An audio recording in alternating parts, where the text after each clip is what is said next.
Let me, well, we'll keep jumping around on the issues. There's a voter ID is on the ballot this year. The governor vetoed the voter ID bills that were put forth. So now there's an effort to change the Constitution of Minnesota. Let me ask this question. Do you support that going to the ballot?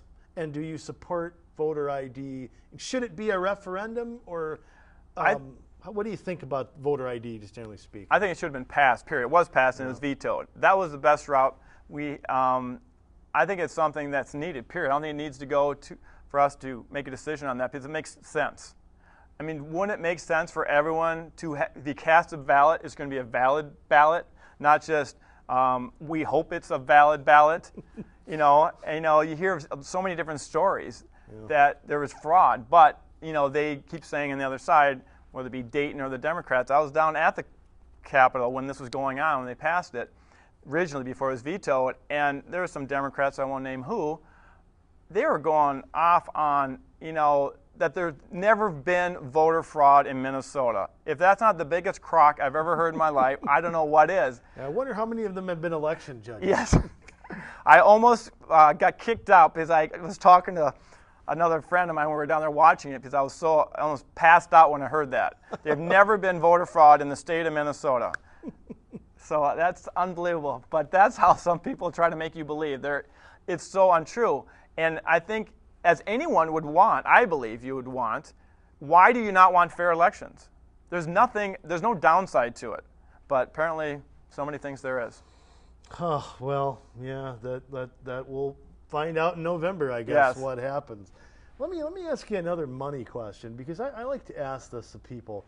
We have so many things where we take money, send them to St. Paul, send them to Washington, then they get sent back. They take money out, and then they send it back and send it back and send it back.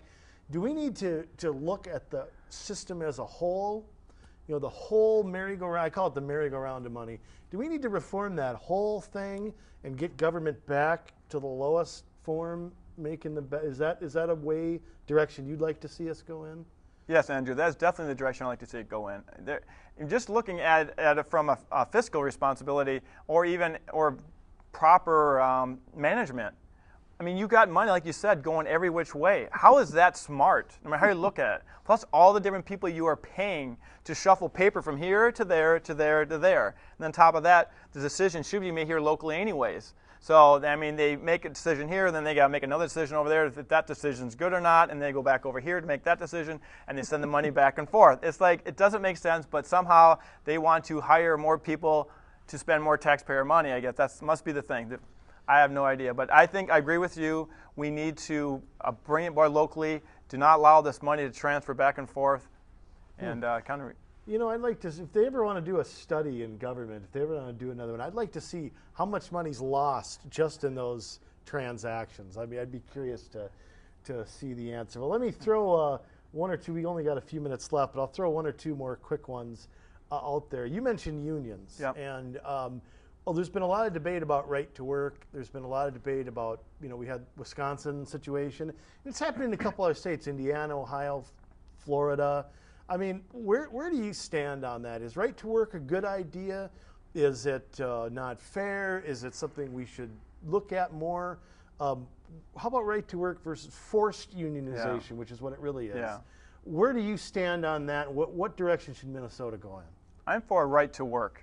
I mean, I don't believe you should be forced to join a union and to pay those dues just to have a job somewhere. And it's not really the employer. Most of the union companies are forced upon those. They get into a shop and they just need to get an opening into it, and then they put a vote open, and they get into businesses that don't want it.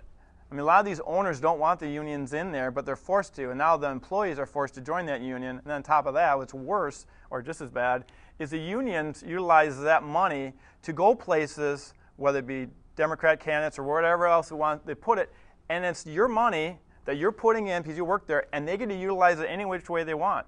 No one oversees that.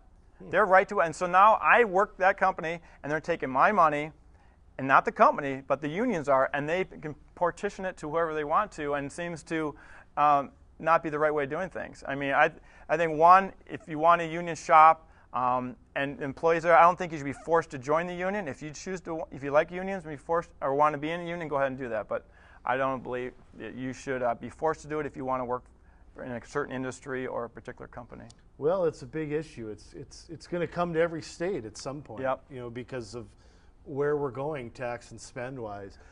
We only got a minute or two left.